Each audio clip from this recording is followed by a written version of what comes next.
Hello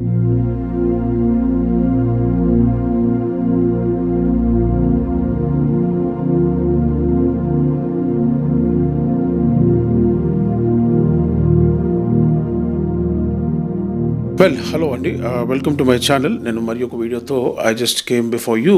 so this is doctor Pradeep Kumar, Krupa children's clinic, Enreddy colony, Nirmal. సో ఇప్పుడు నేను చెప్పాల్సిన వీడియో ఏమిటంటే, మీకు అన్ని తెలిసిన పాయింట్స్ నేను చెప్పనండి, తెలియని పాయింట్స్ మాత్రమే చెప్తాను. సో డెంగ్యూ విషయంలో, ఈ డెంగ్యూ సీజన్ రాబోతుంది కాబట్టి మీరు ఎలా సేఫ్ గార్డ్ చేసుకోవాలి. సో ఆల్అవుట్స్ పెట్టవచ్చా, మోర్టిన్ కాయిల్స్ పెట్టవచ్చా, ఓకే, ఓడోమాస్ పెట్టుకోవచ్చా, ఇవి చాలా ఇంపార్టెంట్ పాయింట్స్ ఇవి. సో నేను చాలా సైంటిఫిక్గా మాట్లాడుతున్నాను. మా ఇండియాలో చాలా రీసెర్చ్ అయింది వీటి మీద.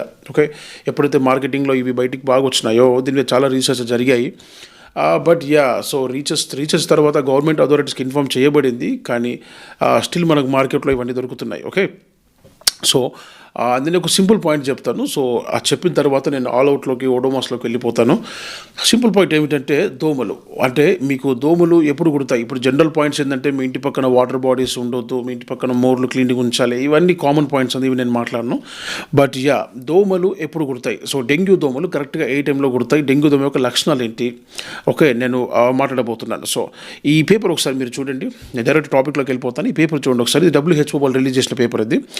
ఇది 2024లో రిలీజ్ అయిన అప్డేటెడ్ పేపర్ ఇది. సో వీళ్ళు రాసేది ఏమిటంటే, ఇక్కడ కింద నేను బ్లూ లైన్ అండర్లైన్ చేసి స్టార్ పెట్టాను చూడండి. సో ఐడిస్ ఈజిప్టి, అంటే ఇదే ఆ మస్కిటో, డెంగ్యూని తీసుకొచ్చే మస్కిటో పేరు Aedes aegypti. Okay, so Aedes aegypti is a day time feeder. The peak biting periods are early in the morning and in the evening before the dusk. Okay, so దీని అర్థం ఏమిటంటే, dengue దోమ మీకు ఎక్కువ శాతం రాత్రి కొట్టదు. ఓకే, అది డే టైం మస్కిటో కాబట్టి ఎక్కువ శాతం డే టైమే కొడుతుంది. మీకు ఇంకా కరెక్ట్ ప్రిసైజ్ టైమింగ్ చెప్పాలి అంటే, సూర్యుడు ఉదయించినాక ఫస్ట్ 2 hours, ఓకే, సూర్యుడు అస్తమించకంటే ముందు 2 hours. Clear? So before the dusk అంటే అర్థమైంది. డస్క్ అంటే ఏంటంటే, మనకు సూర్యుడు అస్తమించిన తర్వాత కంప్లీట్ చీకటి పడ్డ తర్వాత ముందుండే టైం, దానికి ముందన్నమాట. సో సూర్యుడు ఉదయించిన తర్వాత ఫస్ట్ 2 hours, సూర్యుడు అస్తమించకంటే ముందు 2 hours. ఓకే, సో ఇదే టైంలో ఏం జరుగుతుందంటే, మన పిల్లలు బాగా బయట ఆడుతూ ఉంటారు, ఫుల్ హ్యాపీగా ఎంజాయ్ చేస్తూ మన కాలనీలో ఉన్న పిల్లలందరూ ఆడుకుంటూ ఉంటారు. సో ఎప్పుడైతే పిల్లలు ఇట్లా చాలా ఆడుకుంటారో ఇదే టైంలో డెంగ్యూ దోమ టార్గెట్ చేస్తుంది. ఓకే, సో మీ పిల్లల్ని కరెక్ట్గా ఆ టైంలో మాత్రం మీరు బయట పంపొద్దు ఈ రాబోతున్న వర్షాకాలం సీజన్లో. అండ్ ఈ లక్షణాలు ఎలా ఉంటాయి, ఈ డెంగ్యూ దోమ యొక్క కుట్టే లక్షణాలు ఎలా ఉంటాయి నేను మాట్లాడుతున్నాను. సో మీరు ఇప్పుడు ఒక పేపర్ చూడండి. ఇది పబ్లిష్ అయింది, the American journal of tropical medicine and hygiene వాళ్ళు పబ్లిష్ చేశారు. ఓకే, సో వీళ్ళు పబ్లిష్ చేసింది 2020వ సంవత్సరంలో. ఈ పేపర్లో వీళ్ళు రాసింది ఏమిటంటే, వీళ్ళ సబ్మిటింగ్ వచ్చేసి, artificial light at night increases Aedes aegypti mosquito biting behaviour with implications of the arbo viral disease transmission.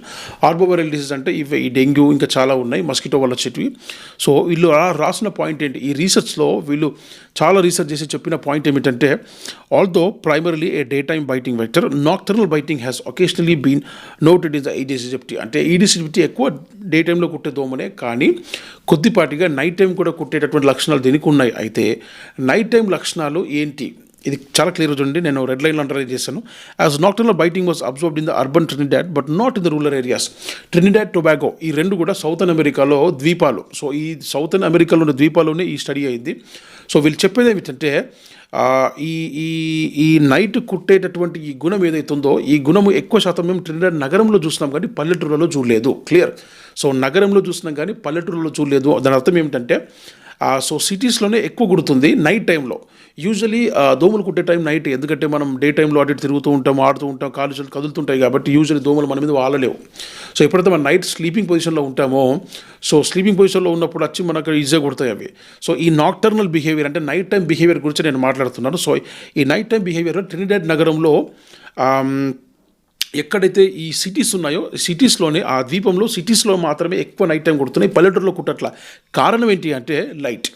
Okay, ఇప్పుడు సిటీలో చూడండి మీకు ఎంత లైటింగ్ ఉంటుంది, మనకి వీధి దీపాలు కానీ ఇంట్లో కానీ హెవీ లైటింగ్ ఉంటుంది కదా. సో పల్లెటూరులో పెద్ద ఎక్కువ లైటింగ్ ఉండదు. సో వీళ్ళు చెప్పేది లాస్ట్ ఏంటంటే, నేను పర్పుల్ అండర్లైన్ చేశాను చూడండి. గ్రీన్లో it was hypothesis that artificial light could be the factor driving this behaviour.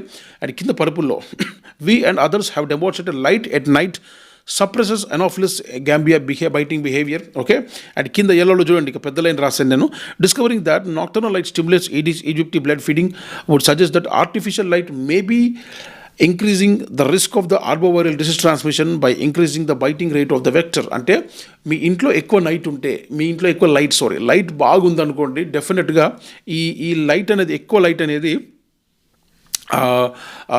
ఈ ఏడిస్ ఈజిప్టి అంటే ఈ డెంగ్యూని తీసుకొని వచ్చే దోమ యొక్క కాటును పెంచుతుంది. మీ ఇంట్లో ఎక్కువ లైట్ ఉంటే మాత్రం ఆ డెంగ్యూ దోమ కుట్టేటటువంటి ఆ ఇన్సిడెన్స్ అనేది పెరుగుతుంది. మీ ఇంట్లో తక్కువ లైట్ ఉంటే అనాఫిలస్ అంటే మలేరియాని తీసుకొచ్చే మస్కిటో అన్నమాట. తక్కువ లైట్ ఉంటే అనాఫిలస్ యొక్క బైటింగ్ బిహేవియర్ పెరుగుతుంది అన్నట్టు రాస్తున్నారు. సో లైట్ ఎక్కువ ఉంటే మాత్రం డెంగ్యూ లైట్ తక్కువ ఉంటే మాత్రం అది అనాఫిలస్ మస్కిటో యొక్క బిహేవియర్ని పెంచుతుంది. అయితే సార్ మరి మేము ఏమి ఉంచుకోవాలి, జాగ్రత్తగా వినండి. ఏమి ఉంచుకోవాలి అంటే యూజువలీ మనకు అనాఫిలస్ అంటే మలేరియా అనేది ఒక ప్రాంతానికి పరిమితం అయి ఉంటుంది. ఇప్పుడు మనకు వర్షాకాలంలో ఎక్కువ డెంగ్యూ కనబడుతుంది మలేరియా కంటే, క్లియర్. సో ఎక్కువ డెంగ్యూ కనబడుతుంది కాబట్టి యూజువలీ మీ ఇంట్లో నైట్ టైం ఈవినింగ్ టైమ్స్లో ఎక్కువ లైట్ ఉంచుకోకండి, క్లియర్. మలేరియా అనేది మనకి చాలా కంపారిటివ్లీ డెంగ్యూతో కంపేర్ చేస్తే ఈ సీజన్లో తక్కువ ఉంటుంది. పైగా మలేరియా వస్తుంది మనకి ఎట్లా తెలుస్తుంది అంటే, మన లొకాలిటీలో ఒక పర్సన్కి మలేరియా వచ్చిందంటే యూజువలీ అక్కడ మలేరియా ఎక్కువ వ్యాపిస్తున్నట్టు, ఆ పర్టికులర్ ఏరియాలోనే ఎక్కువ మలేరియా ప్రొవోకేట్ అయి ఉంటుంది. బట్ డెంగ్యూ మాత్రం వర్షాకాలం వచ్చిందంటే చాలా కామన్గా ఉంటుంది. కాబట్టి మీరు ఇంట్లో ఎక్కువ ఈవినింగ్ టైమ్స్లో కానీ నైట్ టైమ్స్లో కానీ హెవీ లైటింగ్ ఉంచుకోకండి. సో హెవీ లైటింగ్ లేకపోతే యూజువలీ ఈ డెంగ్యూ దోమల యొక్క కాటు బాగా తగ్గుతుంది అని రాసినారు. ఓకే, సో థ్యాంక్ యూ అండి. నా వీడియో మీకు నచ్చుంటే మీరు సబ్స్క్రైబ్ చేసుకోండి, నా ఛానల్ లైక్ చేయండి, షేర్ చేయండి, సబ్స్క్రైబ్ చేయండి, మీకు తెలిసిన వాళ్ళతో షేర్ చేసుకోండి. ఇంకా చాలా వీడియోస్తో నేను ముందుకు వస్తాను. Thank you.